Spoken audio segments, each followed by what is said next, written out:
Nagtataka ka siguro kung bakit naka-zoom in sa pagmumukha ko itong kamerang ito. Well, dahil dito sa video na ito, ipapakita ko sa inyo kung paano nga ba aalisin ang blemishes sa mukha ng mga subjects nyo. Yeah. Pero bago ang lahat, let's roll the intro. Para mukhang pro.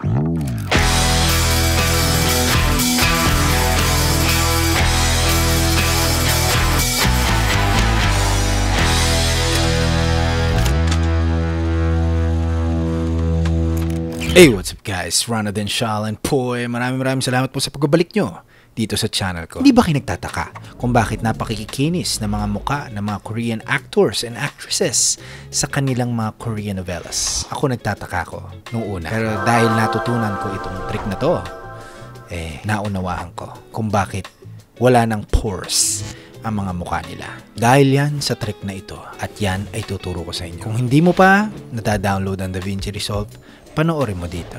Yan. Kung di ka pa marunong mag-edit gamit ang DaVinci Resolve, panoorin mo. Ito. Yan. Sige, simulan natin. Huwag na tayo magpaligoy-ligoy pa. Let's go right into it. Okay, so nandito na tayo sa DaVinci Resolve. No? Ayusin natin yung pagmumukha nitong mokong na to. Let's go to the color page. Okay. Play natin to. Ayan. Alright. Hype sa mukha. O, yan. Kulayin mo natin konti para hindi naman masagwa yung pagmumukha niya, no? Okay.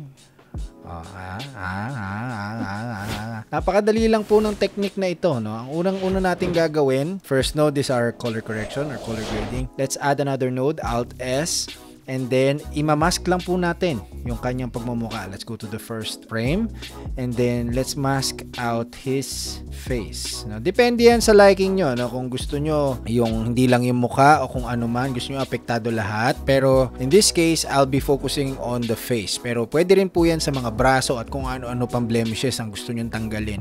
Blemishes, ito lang po yung mga wrinkles at mga pimple scars sa inyong mga balat, no? Yung pimples po, iba pong proseso yon. Pero posible rin. Pero in this tutorial, papakita ko lang sa inyo kung paano pakikinisin yung pagmumuka ng isang tao. Kagaya nitong taong to. So, ito, mukha lang to. Alright? Okay, so once na highlight na natin yung mask na yan, na-mask natin yung mukha niya, let's track it para naman sumusunod yung mask sa kanya. Let's hit the tracker tool here and then let's track the face. No? Ayan. Natrack niya na yung mukha para kahit anong galaw ng mukha niya sumusunod yung ating gagawing blemish removal. Okay. So let's see if na-track naman niya. Mukhang humahabol naman yung track sa mukha niya, di ba? Hindi track as in traktora. We're going to apply our effect, no, para kuminis yung pagmukha. Let's zoom in a bit here and then ayan, para kita din natin yung noo. Ayan. Let's hit the effects panel right here and we will search for beauty. Yun lang po yung effect na ilalagay natin. Beauty. And then we will put it on the node na kung saan may mask at tracking tayong nilagay. Okay. Hit that. Click that and drag it there.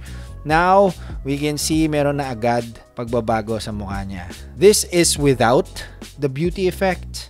And this is with the beauty effect. Medyo kuminis yung kanyang pagmumukha doon. Now, we have a very good default setting right here. Pero gusto pa nating pakinisin dahil nga ang gaspang ng pagmumukha nito. Punta tayo sa operating mode. Operating mode is Ultra Beauty. No, method is flatten. Tama na yan.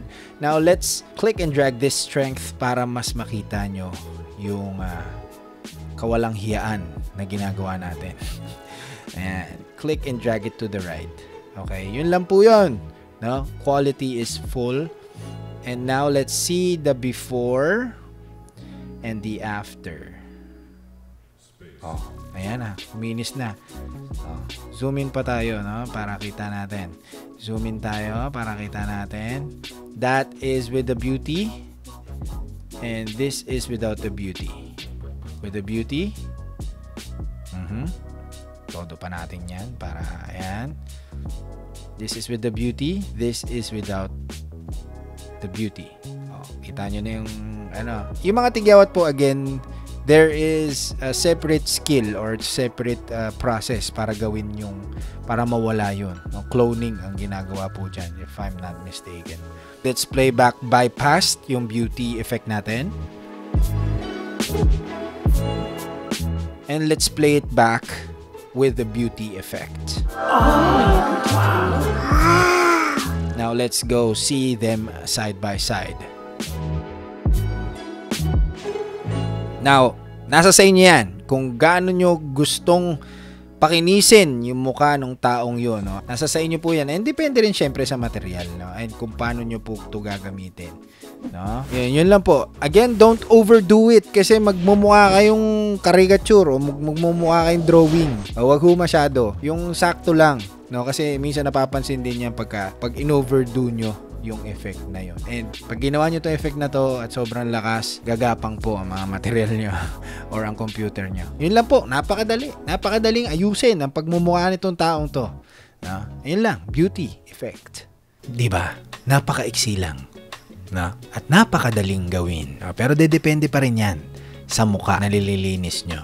Kagaya ko, meron akong tigyawat dito. Mahirap tanggalin yan. Kahit papano ay totoo namang makinis ang mga mukha ng mga Korean actors and actresses na napapanood natin sa ating mga Korean novelas na paborito. Sana may mga natutunan kayo sa video na ito. Kung nagustuhan nyo itong video na to, please give it a thumbs up. Subscribe if you haven't already and click that bell as well. Once again, this has been Rhino Denshal. Thank you so much for being here and see you in the next video. Ikaw lang bakit mabagal ako magsalita.